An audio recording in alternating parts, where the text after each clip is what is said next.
Souvent, de nombreuses femmes vivant en Afrique rencontrent des hommes comme ça sur les réseaux sociaux, sur Internet. Et ces hommes-là voudraient qu'elles puissent les rejoindre dans le bang en Occident. Mais ces femmes-là ne savent pas que derrière ces motivations, oui souvent, derrière ces motivations de ces hommes se cachent des choses qu'elles ne peuvent même pas s'imaginer.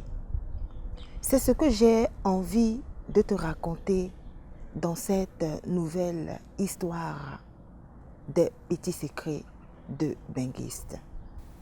Mon but n'est pas de te décourager, non.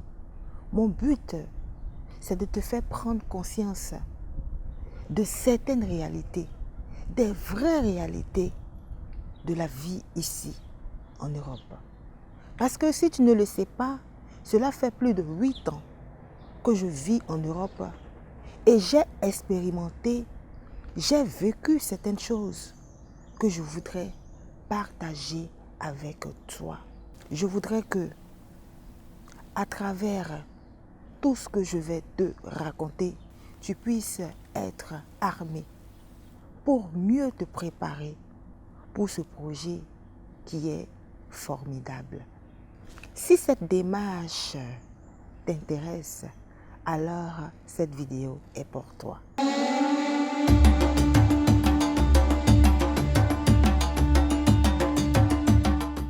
Salut à toi et bienvenue sur ma chaîne. Moi c'est Diane Nyongoran, animatrice des pages I Am Diane Nyongoran. Aujourd'hui, nous sommes dans notre émission Les petits secrets de Benguiste. Et dans cette émission d'aujourd'hui, j'ai envie encore de te raconter une histoire vraie qu'une personne proche de moi a vécue. Mais avant, je voudrais que tu puisses faire 3 choses. La première des choses, active le pouce j'aime pour aimer cette vidéo, pour aussi aimer cette page. La deuxième des choses que je voudrais que tu puisses faire, c'est de t'abonner. Abonne-toi si tu ne l'as pas encore fait. Et n'oublie surtout pas d'activer toutes les notifications. Comme ça, tu seras informé lorsque je vais publier une nouvelle vidéo. La troisième chose que je voudrais que tu puisses faire, c'est de partager. Partage au maximum. Comme ça, ceux qui peuvent être touchés, qui peuvent être motivés par cette vidéo, puissent avoir à leur disposition cette vidéo. Aujourd'hui, dans les petits secrets de Benguiste, je vais vous raconter l'histoire de 2 personnes, Bob et Anna. Bien entendu, ces noms sont des noms d'emprunt. Pour ne pas que ces personnes-là puissent se reconnaître, j'ai changé les noms. Anna, c'était une jeune femme qui avait la trentaine, je crois, 35 ans, qui vivait en Côte d'Ivoire. Elle était fonctionnaire d'État. Elle travaillait pour une administration publique, une administration financière publique. Et Bob, c'est un homme qui vivait en Suède. Il avait au moins 45 ans. Bob et Anna ont eu des relations quand ils étaient jeunes. C'est-à-dire que quand ils étaient ados, ils étaient copains, copines, comme on le dit. Ils étaient goégas, comme on le dit en Côte d'Ivoire. Et des années ont passé. Et comme ça, un jour, Bob, qui se trouvait en Suède, a rencontré comme ça sur Facebook la grande sœur de Anna. Donc, il cherche à avoir des informations sur Anna. Et c'est comme ça que la grande sœur de Anna le met en relation avec Anna. Donc, Bob entre en contact avec Anna. Il lui fait savoir qu'elle la marque et que pendant leur relation, quand ils étaient ados, ils ne s'étaient pas bien comportés. Mais aujourd'hui, il était seul. Il vivait en Suède. Il n'avait pas de femme. Il avait envie de recommencer sa vie et c'est elle qu'il avait choisi pour ça. Anna était très réticente parce qu'elle venait juste de sortir d'une relation. Elle avait une petite fille de 9 ans. Elle venait juste de sortir d'une relation très douloureuse. Donc elle n'avait vraiment pas en projet là de se remettre aussi rapidement comme ça avec quelqu'un. Mais Bob insistait tout le temps. Il insistait tout le temps jusqu'à ce qu'il aille en vacances en Côte d'Ivoire. Et lorsqu'il est allé en vacances en Côte d'Ivoire, il est allé rencontrer Anna. Il est même allé rencontrer la mère de Anna. Il a parlé avec la mère de Anna, rassuré la mère de Anna, lui fait savoir, lui fait comprendre qu'il voulait vraiment de Anna. Il voulait être avec elle. Et il fallait que la maman puisse convaincre sa fille dans ce sens. C'est comme ça que Anna a finalement accepté de se mettre en relation avec Bob. Et lorsqu'il est retourné en Suède, Bob échangeait régulièrement comme ça avec Anna via les réseaux sociaux.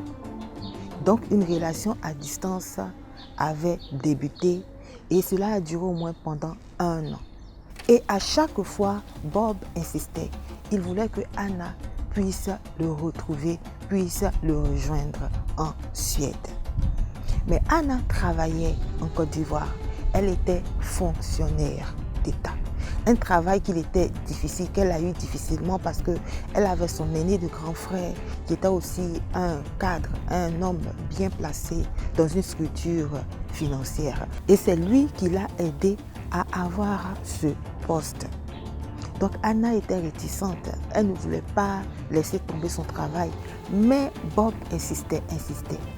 Et elle s'est dit que c'était aussi une bonne occasion pour elle parce qu'il lui a fait comprendre qu'elle avait beaucoup plus d'opportunités en Suède qu'en restant en Côte d'Ivoire. C'est comme ça que Anna, par le biais de son grand frère, a réussi à avoir un visa touristique pour l'Europe, pour l'espace Schengen. Donc Anna a tout abandonné. Elle a laissé son travail, elle a confié sa fille à sa mère et c'est comme ça qu'elle s'est retrouvée en Europe. Elle est heureuse de se retrouver en Suède. Elle est heureuse de retrouver enfin son Bob. Mais lorsqu'elle arrive, qu'est-ce qu'elle constate? Quand elle arrive, elle se rend compte que elle et Bob sont obligés de dormir au salon. Bob lui a fait savoir qu'il avait une grande maison, qu'il avait un grand appartement. Mais au fait, il faisait louer toutes les chambres. Je dis bien toutes les chambres. C'était un appartement de 2 chambres. Il faisait louer toutes les chambres. Et elle et lui passaient la nuit, passaient la journée dans le salon. Lorsque Anna lui a posé la question, il lui a fait savoir que oui, ici c'est le bain, ici c'est l'Europe et que pour avoir plus d'argent, c'était le système qu'il fallait faire. Mais Anna se sentait gênée vu qu'elle n'avait même pas d'intimité à cause des voisins, à cause de ceux qui louaient les différentes chambres. Ça, c'était le premier point.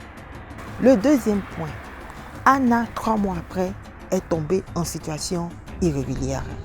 Il lui fallait maintenant avoir les papiers.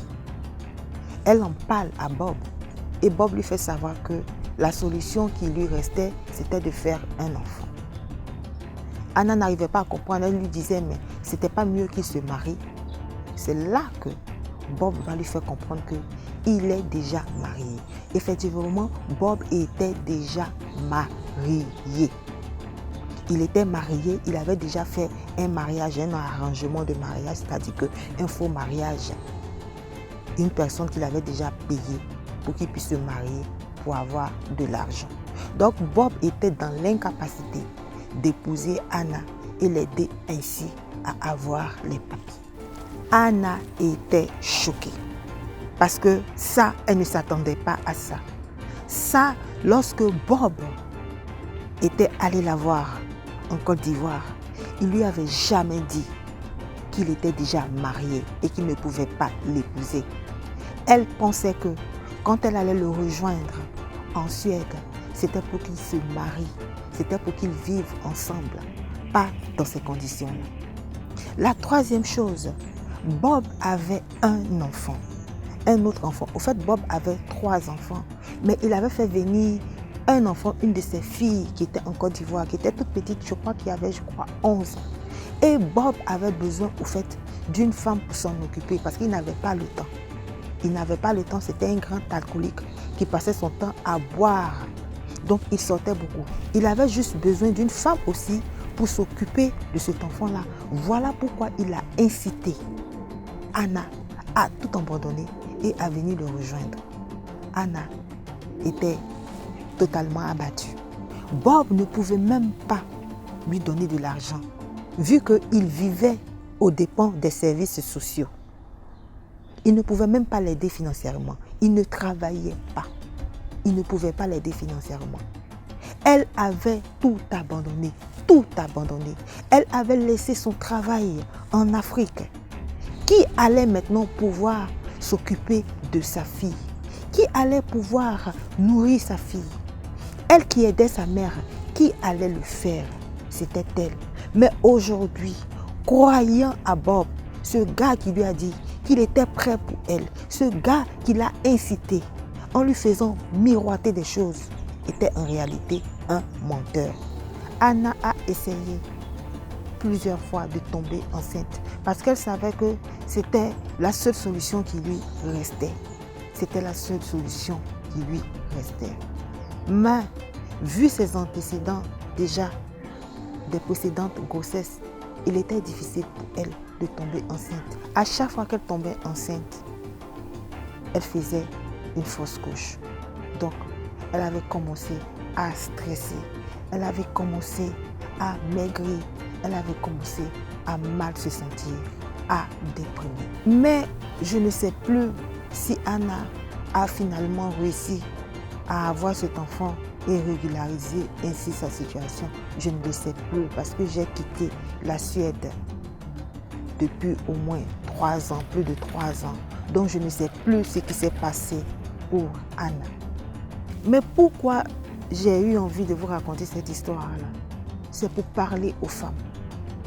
Il y a beaucoup de femmes qui ont rencontré des hommes comme ça via les réseaux sociaux. Il y a beaucoup de femmes qui rencontrent, qui sont même en contact en ce moment avec des hommes qui vivent en Europe. Et ces hommes-là leur racontent des choses qui les font rêver. Je vous fais savoir que derrière ces choses-là, derrière tout ce qu'ils vous racontent, il y a beaucoup de mensonges. Il y a beaucoup de choses que vous ne pouvez même pas imaginer. Il y a beaucoup d'autres cas, beaucoup même d'autres histoires que je vais encore vous raconter. Mais aujourd'hui, j'ai pris seulement le cas de Anna pour que vous puissiez prendre conscience. Lorsque vous vivez en Afrique, que vous avez votre travail, que vous avez votre situation, n'abandonnez pas tout comme ça pour aller rejoindre un homme que vous ne connaissez même pas véritablement. Vous ne savez même pas comment il vit. Vous ne savez même pas sa vraie situation. N'abandonnez pas tout. Anna pouvait conserver son boulot et aller en Suède pour aller voir. Mais elle ne l'a pas fait. Anna a tout abandonné et elle est allée ensuite voir. Mais il était déjà trop tard. Elle avait honte. Elle ne pouvait plus retourner en Côte d'Ivoire. Elle était obligée de rester là, dans ce piège-là, dans cette souffrance. Voilà. Donc c'est pour vous inciter, vous motiver à bien vous renseigner, à bien vous informer lorsque vous voulez quitter votre situation, lorsque vous voulez quitter votre pays pour aller rejoindre un homme en Occident, un homme dans le Beng. Voilà, je vais m'arrêter là pour cette vidéo aujourd'hui. Mais j'aimerais que toi, oui toi, tu me donnes tes impressions. Qu'est-ce que tu penses de cette histoire? Si tu étais à la place de Anna, qu'est-ce que tu aurais pu faire? Que penses-tu du comportement de Bob? J'attends tes réponses dans les commentaires. Pour ceux qui ont envie d'aller plus loin dans cette démarche, je vous invite à me contacter personnellement. Comme ça, nous allons échanger. Sur ce, je vais vous dire au revoir. On va se retrouver la prochaine fois pour une autre émission des petits secrets des benguistes. Alors, restez connectés. Bye bye.